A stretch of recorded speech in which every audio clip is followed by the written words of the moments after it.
question lies is, do opposites really attract? Okay, the reason I wanted to do this is because I got an inbox, and the inbox went something like this. The female said, I met this guy, he is great, and you know, this fly gonna make me stop this live and kill him, but I'm gonna let him live. I think I got all these lights in here, he's drawn to the lights, but okay, get back on task. Anyway, so she inboxed me and said, I met this great guy, and the guy is, he is a super guy. We are the exact opposite. I mean, and the chemistry is off the chain. And I asked her this. I said, do you believe that opposites attract?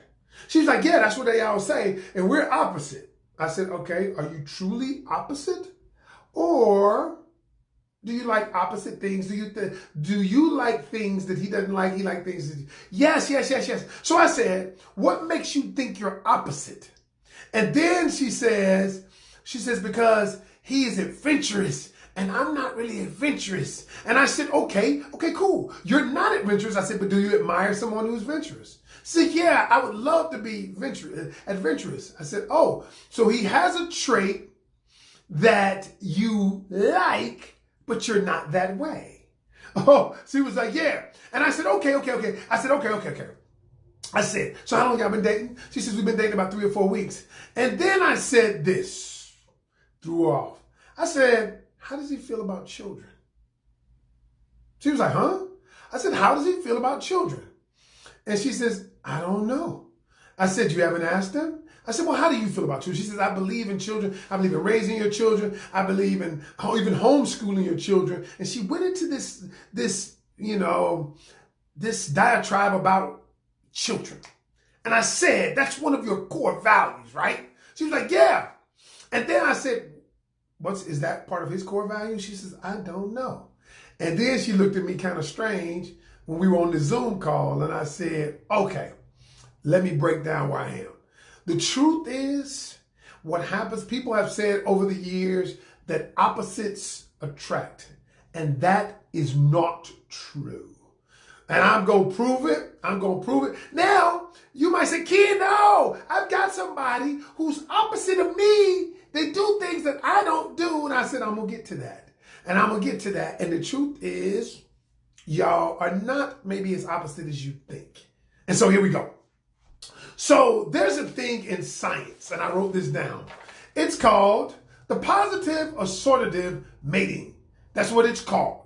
And what it is, science has said that there was a study done. And in this study, they said that people are really drawn to people who, in this study, they said people who even have similar facial features as you, you're drawn to them. People who are similar in height. And if y'all look at this, and I'm not saying in every case, no, not every case, but people of the same race are attracted to each other most of the time. And again, I'm not saying all are absolutes, but listen to where I'm going. And they say even people with the same level of body fat many times, then, you might be attracted to a bigger guy, or a bigger female. It just, okay. And so what they're saying is the more a person is similar to you, the more you're attracted to them. Now, let's get to the root of the matter and why we think that opposites attract. So get it. Here's what we get confused. We get, number one, chemistry versus ideology. Chemistry versus ideology. So let's talk about what chemistry is. Chemistry is when you have an acute attraction to a person because you think you all have flow and connection, and you probably do. You have flow and you have connection together. That is chemistry. And you like the way they flow. You like the connection you guys have. It's that when you look at each other, there's attraction. When you talk to each other, you can talk for hours about stuff, and you go on and on and on, and you get enamored because y'all just fit together like a glove. That's chemistry. And so what happens is, I'm going to get to ideology in a minute. We think because we have chemistry that we are compatible. Okay? So sometimes in relationships, what people do is they pick chemistry over compatibility. There we go. Here we go. Now I'm about to get into this thing. So what it is chemistry will, as Angela Ray say, will have your vision cloudy. Because in chemistry, everything seems to flow. We fit good together. We have great sex together. You know, be it he and she and he, whatever that is, whoever you attracted to, whatever that is, you think that we flowing. And so because you have great chemistry together, your mind gets clouded about the compatibility. Matter of fact, in some cases, you even absolve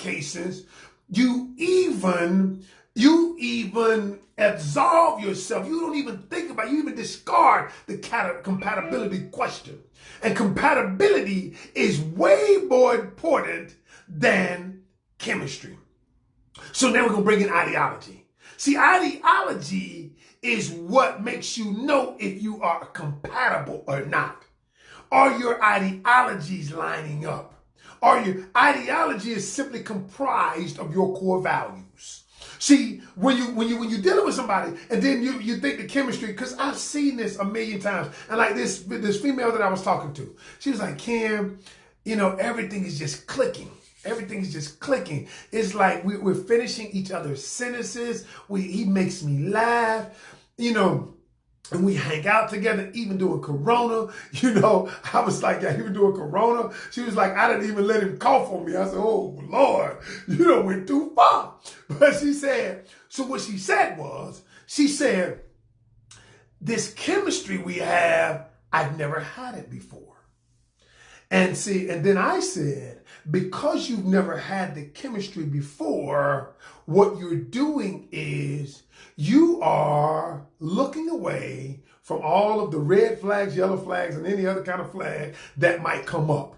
And so what happens when we're talking about it is, okay, chemistry. And it's like this, y'all. Let's keep this thing real. When somebody knocking your back out, and they making you quiver, your knees quiver, and you start crying when the sex so good. Yeah, I know what I'm talking about, y'all. When he going all in, and what you're doing is you are mistaking that for compatibility.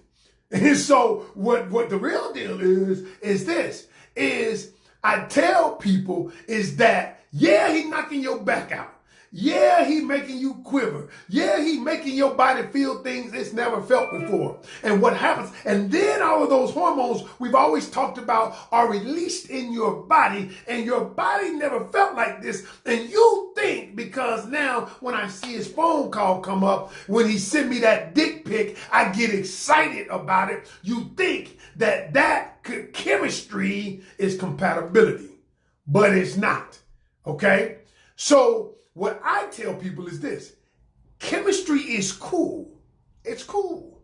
Because chemistry is cool but what chemistry does, chemistry is a false narrative. It's a false narrative. It's a false belief, because chemistry does not have anything to do with compatibility. Because chemistry is short term, and chemistry has to do with the release of these hormones, all right? And so what I tell people, let's get into the compatibility. Chemistry is gay. He done knocked your back out. He done pulled your leg, and next thing you know, you telling your girlfriend, girl, I ain't never had nobody like that. And so what I'm going to tell you is this. I'm going to tell you to focus on compatibility after you feel the chemistry. And so here's what happens. So what you do is you begin to find out about compatibility based on ideology, okay? And your core ideology is made up of core values. And y'all know I've talked about it in this book. Hey, Courtney, my wife gonna send you this book out. She said she want to bless you with it, and she loves you watching these lives. So your book is on the way, all right? I'm gonna tell you, but she said, listen, so when we focus on compatibility, now we got to talk about ideology. And ideology is simply this. What are your core values? So I wrote a book, y'all. I wrote an ebook, and you can only get it if you get our class. It's called Just Ask 50 Questions to Know If He's the One. And what I did in this ebook, me and Milani both wrote it together. Me and Milani, my coach, my partner and coach, relationship coach, we wrote it together. And what we asked in the book, we simply said this. The way you find out if a person is compatible, you find out what their core values are, you have to ask. And so most of us think, and this is the misnomer, y'all, we think intimacy is based on sex, and it's not. Intimacy is not based on sex. Intimacy is based on questions asked and answered. See, I can only get intimate with you when I begin asking you about you. Now, when I ask you about you, your fears, your hopes, your dreams, your desires, the things that make you cry, the things that make you laugh, the things that make you hope for a better day tomorrow, now I'm being intimate with you. If I don't ask you about what you think, if I don't ask you about what's in your heart, I can never get intimate with you. And if I can't get intimate with you, I cannot know if our ideology is similar. And then if I don't know if we're similar, then I can't find out if we're compatible. Y'all see how this is working? So wait a minute. So what happens is you begin asking the person. You find out if their core values are similar to yours. When you get intimate, you're asking questions. You're finding out, what does the person believe in? What does the person believe about children, about raising children? What does the person believe in and about spirituality? It doesn't mean it has to be the same for you to be compatible. You know, a lot of people believe that. And some people say, well, Ken, you know what? We have, and I've heard people in my church and other churches say things like this. We have to be equally yoked. Now get this. Here's the problem with that. It's because they're just talking about spiritual beliefs. And so what happens is when you have people with spiritual beliefs, you know, both of us can believe in Jesus Christ and we both are saved, but yet we go to divorce court in 2 years. That means that that's what we based it on, but we didn't look at the other things in our lives, the other questions. Are we compatible in other areas? And so are we compatible financially? Okay. Are we compatible sexually? Are we compatible socially? You know, and so we confuse, y'all. Here's what we confuse. We confuse personality traits versus core values. Because my wife and I are different when it comes to certain things. I'm loud. She kind of quiet. You know, she like to be alone. I don't like to be alone. She can stay in the house all day, piddling around is what I call it. Listening to her music by herself. Because she used to go in her room and sing and stuff. She do that now. I can't do that. I'm like, where my partner at? Let's go do something. So we're different in that way. I like sports. She doesn't. Those are simply personality traits. And what we think is because somebody has a different personality trait than me, that we're opposite. No, that just means we like different things. What determines whether we're similar or opposite, we're the same or opposite, are our core values. And I've talked about this. Our core values, if they are similar, and the core value is nothing more than what you truly believe in.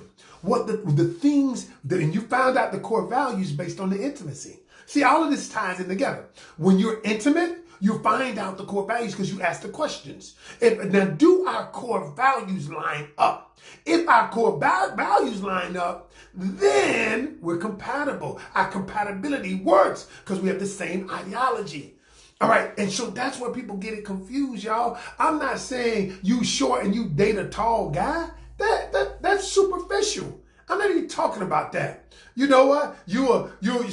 My daughter was like, I ain't gonna date no man shorter than me. I'm like, what are you talking about? That ain't got nothing to do with compatibility. That's superficial. She was like, well, you call it what you want to. But I'm like, all right, whatever. But that has nothing to do what, and that's attraction.